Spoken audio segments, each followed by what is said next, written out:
Câmara é notícia. 7h30. Bom dia para você. Hoje é terça-feira, 5 de abril de 2022. Começa agora o Jornal Câmara é Notícia e estes são os destaques de hoje. Deputados tentam criar um sistema nacional de educação nos moldes do SUS. Entenda um pouco mais sobre a proposta de semipresidencialismo em análise na Câmara. Saiba como ficam as bancadas dos partidos na Câmara após a janela para mudanças antes das eleições. E conheça o chamamé, ritmo típico que ganhou uma capital nacional, Campo Grande, no Mato Grosso do Sul.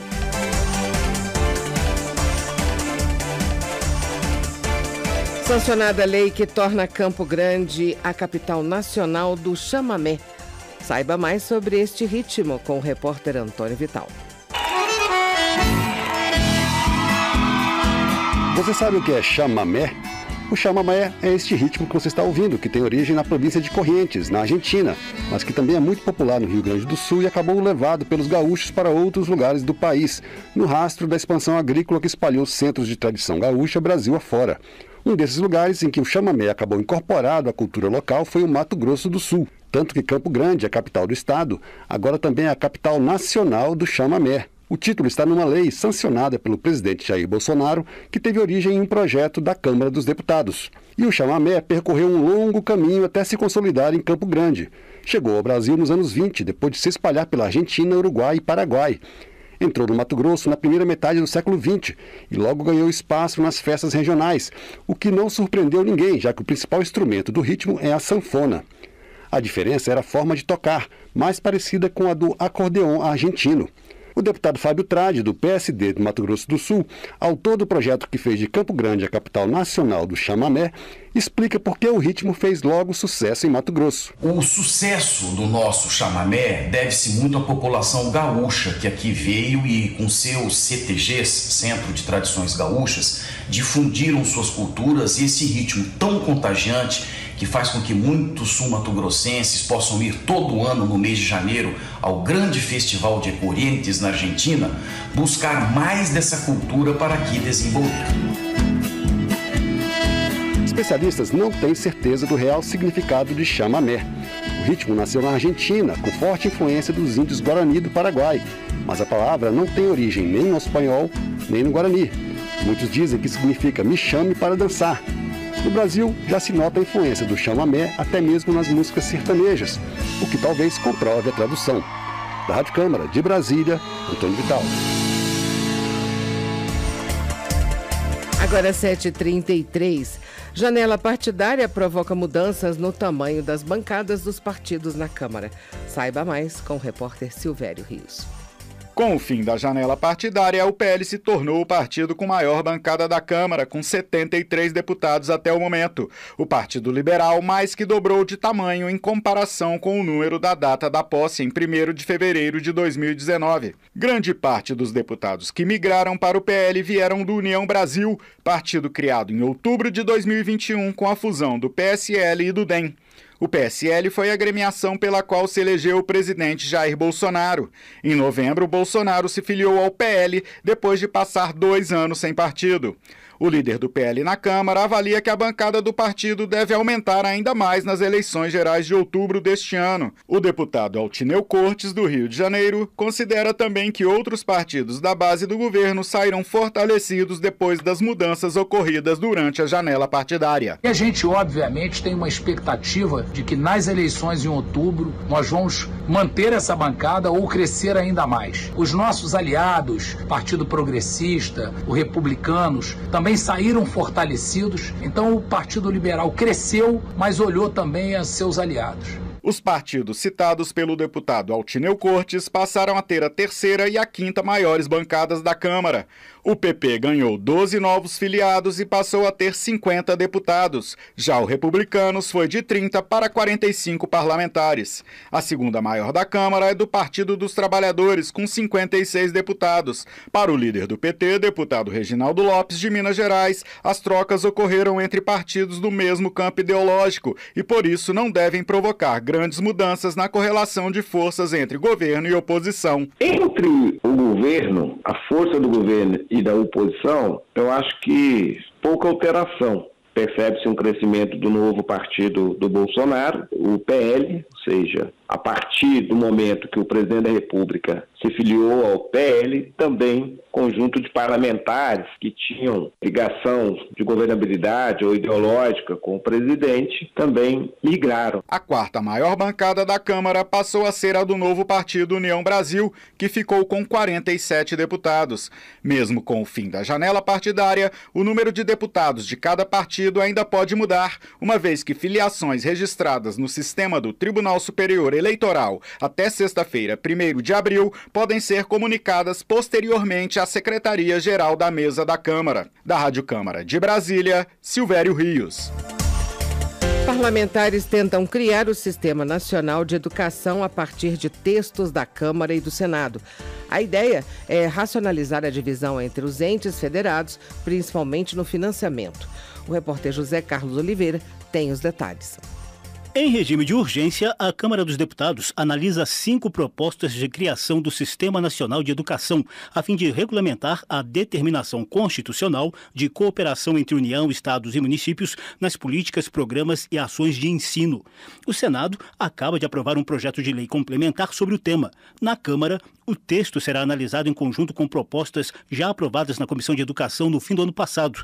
Em entrevista à Rádio Câmara, a autora de um dos textos, deputada Dorinha Seabra Rezende, do União do Tocantins, usou o tom didático para comparar o futuro Sistema Nacional de Educação ao SUS, o Sistema Único de Saúde. Ao criar um sistema único, ao modelo do SUS, vai estar claro como o maior, ou seja, como a União, como o Estado em estágio, podem ajudar o município. Como é que a gente cria uma rede de responsabilidades compartilhadas, de apoio financeiro, de apoio institucional e de organização da educação para garantir a aprendizagem. As crianças não têm carimbo para dizer essa criança aqui é do município e essa é do Estado. Elas têm direito a ter uma educação boa e precisa funcionar de maneira articulada. Pela legislação atual, os municípios devem cuidar prioritariamente do ensino fundamental e da educação infantil. Os estados se responsabilizam pelos ensinos fundamental e médio, enquanto a União tem prioridade no ensino superior. A deputada afirma que o SNE amplia a colaboração entre essas esferas administrativas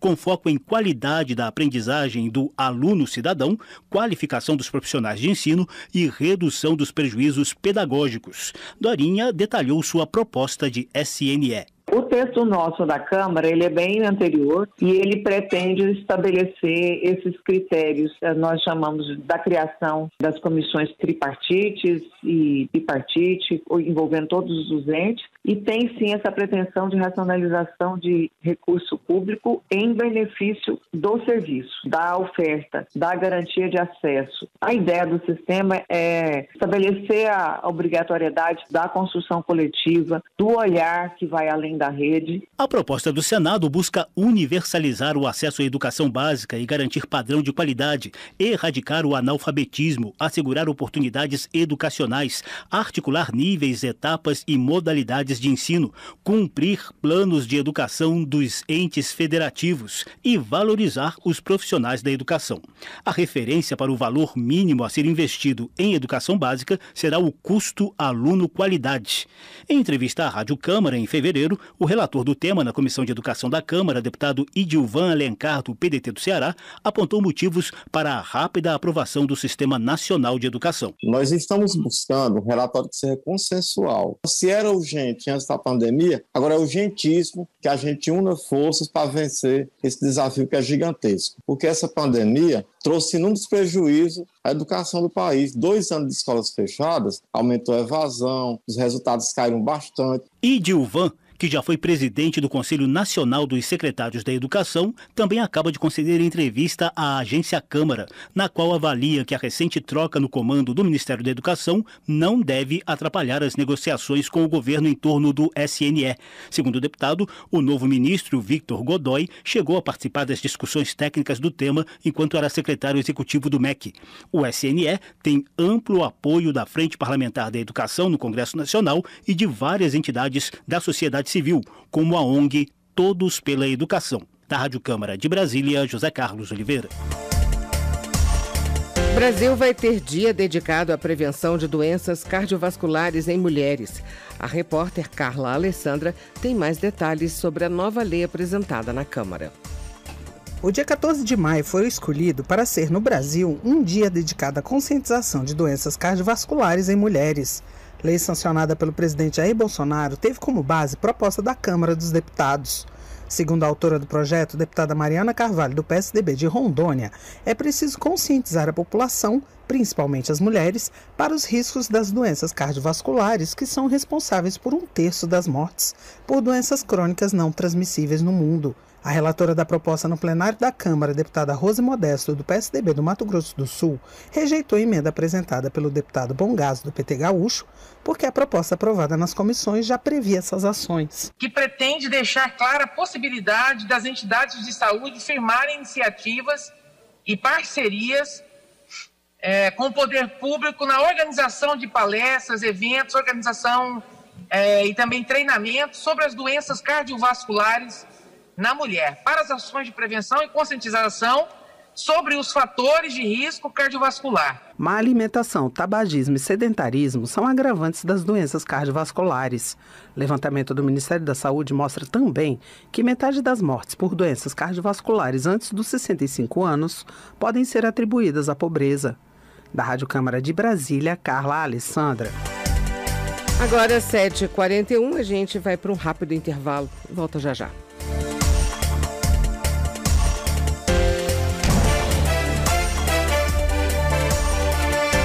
Câmara é notícia.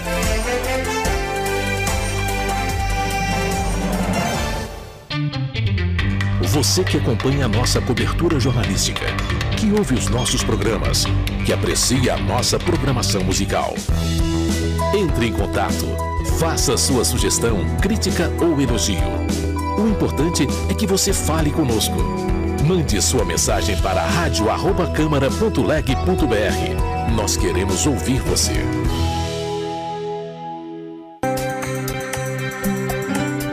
Vida Longa. Dicas para uma maturidade saudável, com Cláudio Ferreira. Cuidados paliativos são uma abordagem de assistência a pessoas que apresentam sofrimento associado a uma doença grave. De acordo com a professora Tatiana Bombarda, do curso de Terapia Ocupacional da Universidade Federal de São Carlos, esses cuidados deveriam ser prestados em todos os serviços de saúde, dos consultórios ao atendimento domiciliar, mas atualmente a maior quantidade de equipes especializadas está nos hospitais. A professora Tatiana lembra que mesmo com um aumento gradativo nos últimos anos, o número de equipes ainda é insuficiente. De acordo com o censo realizado pela Academia Nacional de Cuidados Paliativos no ano de 2019, tem o registro de cerca de 190 serviços no país, o que vai implicar aí numa proporção de um serviço de cuidados paliativos para cada 1.100.000 habitantes. Esse é um indicador importantíssimo que mostra o quanto que ainda nós temos que avançar. Um dos problemas é a escassez de profissionais especializados. Portanto, uma das soluções é o investimento em educação. Segundo Tatiana Bombarda, o profissional deve ter disponibilidade para o trabalho em equipe multidisciplinar, em um modelo de atuação em que o paciente e a família são os protagonistas. Há vários cursos de especialização no país. O profissional ele vai receber instrumentalização acerca de manejo de sintomas, considerando estratégias farmacológicas e não farmacológicas para esse manejo, conteúdos sobre comunicação compassiva, comunicação de notícias difíceis, aspectos de bioética para balizar a construção de plano avançado de cuidado e tomadas de decisões, conteúdos sobre espiritualidade, pensando nas múltiplas dimensões do cuidado. Outra sugestão da professora da UFSCar seriam ações educativas junto à população. Para instruir as pessoas sobre o que de fato são os cuidados paliativos, para informar que esse é um direito humano, para que as pessoas possam exigi-lo, porque ainda há muitas informações equivocadas sobre essa prática de cuidado e isso interfere em relação à possibilidade de expansão da oferta de cuidados paliativos. Vida Longa, com Cláudio Ferreira.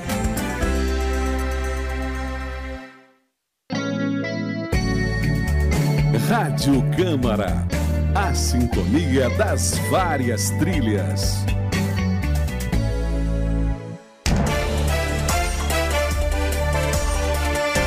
Câmara é notícia.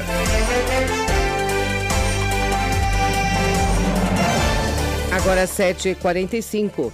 O presidente da Câmara defendeu corresponsabilidade do Congresso ao propor novo sistema de governo. O repórter Luiz Gustavo Xavier acompanhou o evento em que Arthur Lira defendeu o semipresidencialismo. O presidente da Câmara, Arthur Lira, defendeu mais uma vez a adoção do sistema semipresidencialista, de forma a facilitar a gestão do governo e garantir uma previsibilidade política no país. Para ele, o novo sistema de governo vai permitir que se saia do chamado presidencialismo de coalizão, no qual o legislativo precisa indicar cargos no executivo para haver uma certa estabilidade política e se caminhe para um governo de corresponsabilidade, no qual o Congresso Nacional participaria da gestão e das decisões governamentais. Segundo Lira, no modelo atual, dificilmente reformas estruturantes serão aprovadas. Um presidente eleito tem que ir para esse presidencialismo de coalizão, que se ele não faz, a própria mídia o chama de fraco, diz que ele não vai ter governabilidade, que ele não vai conseguir aprovar as reformas. Nós não vamos conseguir fazer reformas estruturantes no país com um presidente eleito por 50, 60, 70 milhões de votos, sobre ele a única responsabilidade de fazer a condução desse processo. Nós temos que sair do governo de coalizão para um governo de corresponsabilidade, de gestão dupla. Arthur Lira participou de um evento promovido pelo Portal J, juntamente com o ministro do Supremo Tribunal Federal, Gilmar Mendes. Lira afirmou que o grupo de trabalho criado para debater o semipresidencialismo tem como objetivo afastar versões sobre a proposta e formatar um texto que vai ser objeto de ampla discussão na Câmara. Arthur Lira reforçou que, caso o modelo seja adotado, só entraria em funcionamento a partir de 2030, despoluindo a disputa política atual. Ele propôs ainda que o texto possa ser votado apenas pelos deputados eleitos na próxima legislatura. É um arranjo político, diminuição de partidos, uma cogestão e uma corresponsabilidade nos temas claros que nós vamos ter no Congresso Nacional. Uma base formada para cogerir o país sem nenhum tipo de barganha política, mas de responsabilidade. O presidente destacou que é preciso fortalecer os partidos e diminuir a fragmentação partidária. Ele avalia que o fim das coligações nas eleições proporcionais e a adoção da cláusula de barreira vão garantir melhores condições para a atuação parlamentar. Da Rádio Câmara de Brasília, Luiz Gustavo Xavier. Agora 7h47. E a Rádio Câmara convidou o consultor legislativo Roberto Carlos Pontes para explicar as diferenças entre o sistema atual, presidencialista, e um eventual semipresidencialismo. A repórter Silvia Munhato nos conta os principais pontos da entrevista. Em 1993, os brasileiros foram às urnas para decidir se mudariam a forma de governo para a monarquia em vez da república e o sistema de governo para o parlamentarismo em vez de presidencialismo. A República ganhou por 66,26% a 10,25% e o presidencialismo por 55,67% a 24,91%. O restante votou branco ou nulo. Este ano, a Câmara dos Deputados criou um grupo de trabalho para analisar a adoção do semipresidencialismo no Brasil, que poderia ser um misto entre o sistema atual e o parlamentarismo. O coordenador do grupo, o deputado Samuel Moreira, do PSDB de São Paulo, tem dito que o novo sistema só seria adotado a partir de 2030. O consultor legislativo da Câmara, Roberto Carlos Pontes, explica que o principal objetivo da mudança de sistema seria ter uma saída mais ágil para as crises de apoio político dos governos. Segundo ele, a única saída hoje para um presidente que perde a maioria no Congresso é o impeachment, que é um processo complexo e demorado. No sistema semipresidencialista, o chefe do governo é o primeiro-ministro, que seria eleito pelo próprio Congresso. Se ele perde apoio, pode ser trocado rapidamente. Há a ferramenta do voto de desconfiança, em que um governo que perde a maioria, perde a sua base de sustentação política, pode ser destituído e substituído por outros que formem a maioria. Esse mecanismo tende a ser mais natural. Então, a troca de incumbentes no sistema semipresidencialista é feita de forma mais natural, menos traumática, pelo menos, do que o impeachment no sistema presidencialista. Pontes afirma que o presidente eleito pelo povo continuaria existindo, até porque é cláusula pétrea da Constituição, mas não teria mais a função de chefe do governo, apenas de chefe do Estado. As funções de chefe de governo estão relacionadas à execução da administração no dia a dia. O presidente da República é o chefe da administração pública, é o executivo que toca o governo, digamos assim. Já as funções de chefe de Estado estão mais relacionadas à estabilidade política da nação e à representação internacional do país. O consultor Roberto Carlos Pontes, porém, diz que será necessário sentir a opinião da sociedade sobre o tema, como pretende o grupo de trabalho, porque a tradição brasileira é presidencialista. É necessário, por outro lado, considerar que esse sistema aparentemente tem uma preferência da sociedade brasileira. Ela vota direto para um presidente da República e reconhece nesse presidente da República um papel importante para conduzir os destinos do país. Segundo o consultor, um problema para a adoção de sistemas em que o Congresso tem um papel mais forte é a fragmentação partidária, como ocorre no Brasil. A Câmara dos Deputados do Brasil é considerada uma das mais fragmentadas do mundo. De fato, o maior partido brasileiro detém em sua bancada na Câmara dos Deputados pouco mais de 10% de suas cadeiras. Esse é um valor muito baixo. Isso, para a formação de uma base de sustentação política, é muito mais complexo. Na Itália, por exemplo, onde o sistema é parlamentarista, os governos têm durado pouco mais de um ano, o que também traz insegurança. A Itália tem 9 partidos. O Brasil tem 22 partidos com representação na Câmara. Mas Pontes acredita que o número deve diminuir com a adoção progressiva da cláusula de desempenho, que exige um mínimo de votos para ter direito a recursos do fundo partidário. Da Rádio Câmara de Brasília, Silvia Minhato. Agora 7h52. Frente Parlamentar luta pelo desenvolvimento de cidades inteligentes no Brasil. O repórter Luiz Cláudio Canuto ouviu o coordenador da frente sobre qual será a atuação dos parlamentares. Desde o dia 24 de março, uma nova frente parlamentar mista luta pelo desenvolvimento de cidades inteligentes, um conceito relativamente novo que define a cidade como um espaço urbano orientado para o desenvolvimento econômico sustentável e o uso de tecnologias para conectar serviços que elevem a qualidade de vida dos moradores. A frente parlamentar é coordenada pelo vice-presidente da Câmara, deputado Marcelo Ramos, do PSD do Amazonas, que explica que o termo cidade inteligente remete à tecnologia, mas não é apenas isso. Uma cidade inteligente diminui a necessidade de deslocamento das pessoas para obter um serviço. Quando você organiza a cidade de tal modo que as pessoas têm próximo da sua moradia todos os serviços que ela precisa, você economiza o deslocamento, economiza no sistema de transporte coletivo, economiza combustível, emite menos gás carbônico. Então, uma cidade inteligente é uma cidade mais eficiente, que é capaz de prestar melhores serviços a um custo menor, porque ela facilita a vida das pessoas com inteligência. A finalidade da frente parlamentar é reunir deputados, senadores e instituições públicas e privadas na missão de promover avanços sociais e de cidadania a partir de soluções tecnológicas e inovadoras. Por isso, o coordenador da frente parlamentar explica que não é possível abrir mão da tecnologia. O desafio aí passa a ser outro, que se torna viável com o reforço das parcerias público-privadas. Não adianta nada eu criar um novo mecanismo de controle do sistema de transporte coletivo que permita que o cidadão tenha num aplicativo de celular a hora que o ônibus dele vai passar e que ele possa enxergar onde o ônibus dele está, se a população mais humilde não tem condições de comprar um smartphone. Então você tem que linkar dentro da parceria público-privada ações de espaços compartilhados de acesso digital ou mesmo ações de inclusão digital dessas comunidades mais carentes. Uma das palavras de ordem de uma cidade inteligente é sustentabilidade, em todos os sentidos, inclusive a sustentabilidade econômica, mas também a ambiental. Como não é inteligente poluir, uma cidade inteligente não faz isso. Não existe uma cidade inteligente que polui muito, que emite muito CO2. não existe. Ela não é inteligente se ela poluir muito, até porque nós temos 2 desafios para o futuro do Brasil e da humanidade. O primeiro é entregar às próximas gerações um planeta habitável.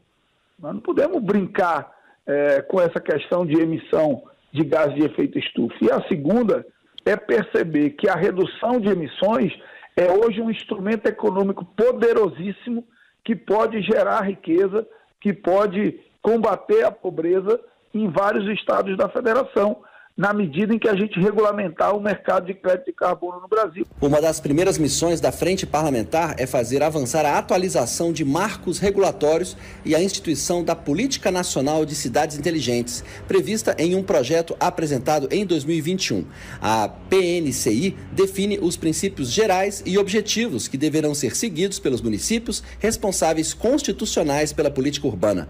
A proposta prevê apoio federal na implantação das medidas com a criação de um fundo de financiamento. Da Rádio Câmara de Brasília, Luiz Cláudio Canuto.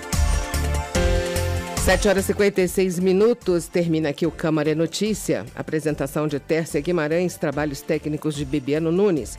Edição de Marcelo Larcher e Ana Raquel Macedo. Diretor executivo de Comunicação e Mídias Digitais, Luiz Otávio Veríssimo. Secretário de Comunicação, deputado Acácio Favacho. Secretário de Mídias Digitais, deputado Alex Santana. Sugestões, críticas e comentários podem ser enviados para o nosso e-mail radio@câmara.leg.br ou também para o WhatsApp da Rádio Câmara, pelo número 61 99978 9080. Fique agora com o painel eletrônico, na apresentação do jornalista Márcio Aquiles Sardi. Bom dia para você, ótima semana para a gente, até amanhã.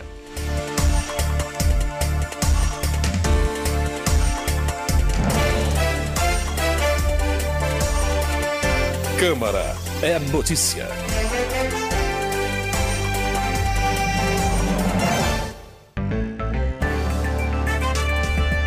Rádio Câmara, a sintonia